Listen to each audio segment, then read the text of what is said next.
गजासुर के निरंतर प्रहार से राधा हो जाती है गृहलक्ष्मी का रूप लेने को बाध्य, तथा दूसरी ओर श्री कृष्ण के समक्ष आ खड़ी होती है नई चुनौती।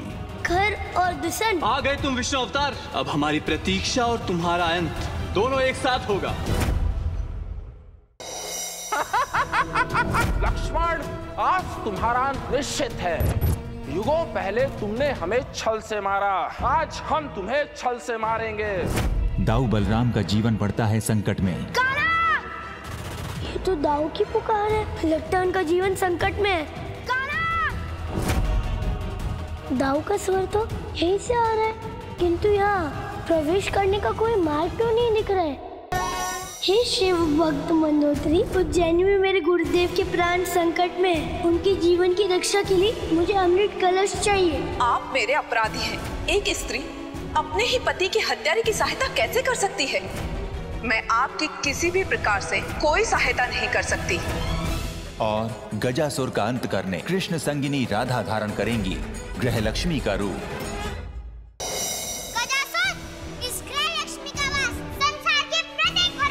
अब तो तुमसे बचने का बस एक ही मार्ग है, गृहलक्ष्मी का अंत। गृहलक्ष्मी का रूप धारण करी राधा संहार करेंगी गजासुर का। संध्या काल समय देवी मंदोदरी से अमृत प्राप्त होता है श्री कृष्ण को। मैं आपकी कर्म निष्ठा से अत्यंत प्रसन्न हुआ, इसलिए मैं आपको क्षीर कुमारी होने का वरदान देता हूँ। अब किस प्रकार अब ऋषि संदीपनी की समय रहते जीवन रक्षा कर पाएंगे श्री कृष्ण? गर्भवती महिलाओं पर मंडराता है संकट। इस संकट को दूर करने का कोई तो मार्ग होगा। नंदरानी, हमें सर्वप्रथम आम की लकड़ियों का पवित्र धुआं करना होगा। पवित्र धुआं तो क्या, यदि तुम देवों के वेद धन्वंतरी को भी बुला लो ना, तब भी कुछ नहीं होगा। लगता है अवश्य ही ये असुर है। भगवान! गुरु संदीपनी के शिशु को बचाने का वचन दे श्री कृष्ण जाते हैं पूर्व असुर शनकासुर के पीछे। अरे भगवान, यहाँ मथुरा से इतनी दूर हम क्या करने आए? मैं थक गया जी। जब मैं संतान लक्ष्मी का वध करूं, तो मैं नहीं चाहता कि वो कान्हा मेरे मार्ग की बाधा बने। तो बताता था यार, नृत्य करवाना। पर इस वीराने में यहाँ रहतो कौन है भगवान? वो छलिए विष्णु को शत्रु? नहीं, विष्णु का नहीं, उस परम अवतार श्री कृष्ण का और उसके षड्यंत्रकारी गुरु संदीपनी का शत्रु।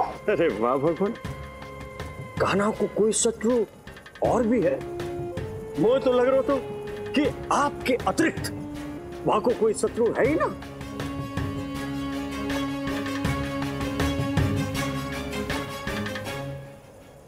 शंखासुर! शंखासुर?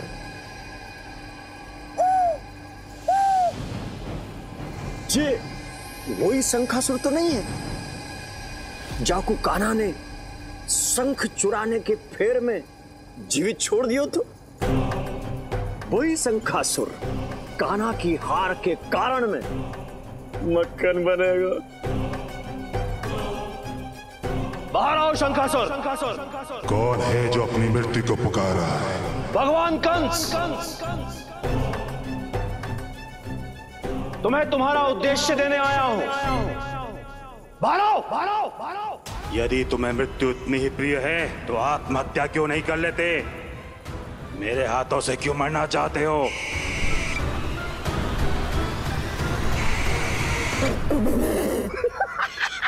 बदराश! छोटू सुमो और इतनी बड़ी बात।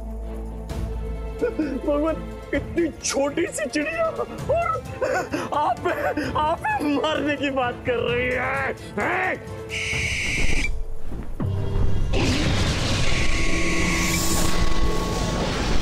रक्षा कीजिए। ठहर जाओ शंखासुर। असुरराज कंस, आप यहाँ पर क्यों आए हैं? मैं नहीं चाहता कि मेरा कोई भी असुर प्रतिशोध की अग्नि में जलता रहे। अब समय आ गया है तुम्हारी अग्नि को उचित प्रयोग में लाने का। आप किसकी बात कर रहे हैं असुरराज? उसी की जिनके कारण तुम यहां छिपे हुए हो। उसने जिसने तुम्हारा पंचजन्य शंख तुमसे चुराया था। भूल गए उस परमावतार श्री कृष्ण और उसके गुरु संदीपनी को?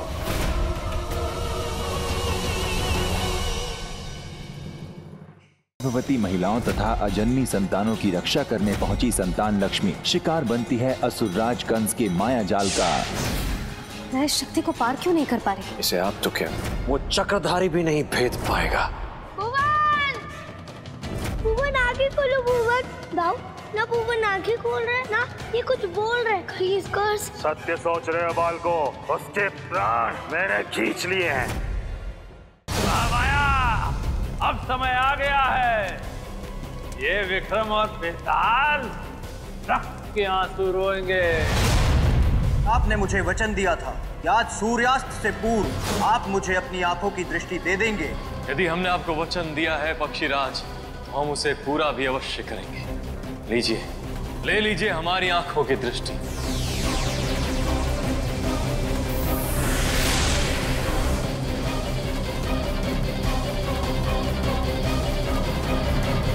प्लीज प्लीज जल बचाइए, क्योंकि जल ही जीवन है। ये जल आंदोलन करके और ये जल का त्याग करके ना आप हमारा दिल जीत लिए आज। जल आंदोलन!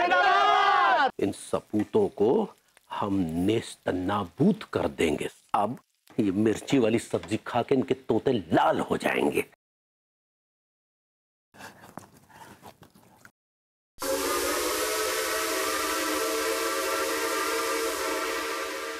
खैरियत तो है, ऐसे कैसे चले आए थाने?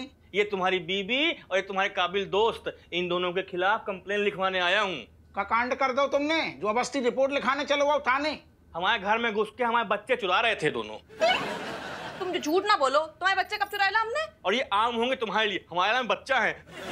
तो तुम सीधे से FIR लिखो हमारी बस। ना ना हमें ना लिखने, तू सारे आदमी है का पजामा। हम बताते हैं आदमी है के पजामा। रुको है। हेलो कमिश्नर साहब। मैं आपकी पोती वैदेही का हाथ मांगना चाहता हूँ आपसे, उसे अपनी अर्धांगिनी बनाना चाहता हूँ।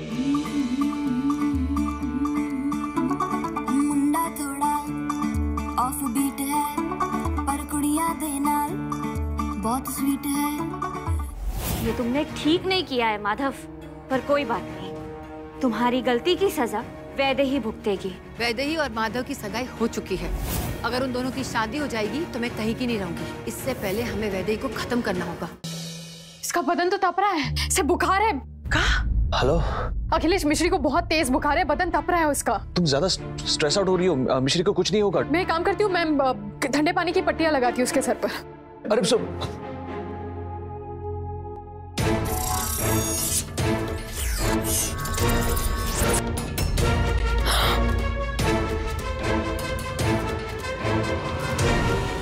खैरियत तो है, ऐसे कैसे चले आए थाने? ये तुम्हारी बीबी और ये तुम्हारे काबिल दोस्त, इन दोनों के खिलाफ कंप्लेन लिखवाने आया हूँ। का कांड कर दो तुमने जो अवस्थी रिपोर्ट लिखाने चलो आओ थाने। हमारे घर में घुस के हमारे बच्चे चुरा रहे थे दोनों। तुम जो झूठ ना बोलो, तुम्हारे बच्चे कब चुराए हमने? और ये आम होंगे तुम्हारे लिए, हमारे में बच्चा है। तो तुम सीधे से FIR लिखो हमारी बस। ना ना हमें ना लिखने, तू सारे आदमी है का पजामा। हम बताते हैं आदमी है के पजामा। रुको है। हेलो कमिश्नर साहब। मैं आपकी पोती वैदेही का हाथ मांगना चाहता हूँ आपसे, उसे अपनी अर्धांगिनी बनाना चाहता हूँ। मुंडा थोड़ा ऑफ बीट है पर कुड़िया देना बहुत स्वीट है। ये तुमने ठीक नहीं किया है माधव, पर कोई बात नहीं, तुम्हारी गलती की सजा वैदेही भुगतेगी। वैदेही और माधव की सगाई हो चुकी है। अगर उन दोनों की शादी हो जाएगी तो मैं कहीं की नहीं रहूंगी। इससे पहले हमें वैदेही को खत्म करना होगा। अब समय आ गया है। ये विक्रम और बेताल रक्त के आंसू रोएंगे। आपने मुझे वचन दिया था कि आज सूर्यास्त से पूर्व आप मुझे अपनी आंखों की दृष्टि दे देंगे। यदि हमने आपको वचन दिया है पक्षीराज, तो हम उसे पूरा भी अवश्य करेंगे। लीजिए, ले लीजिए हमारी आंखों की दृष्टि।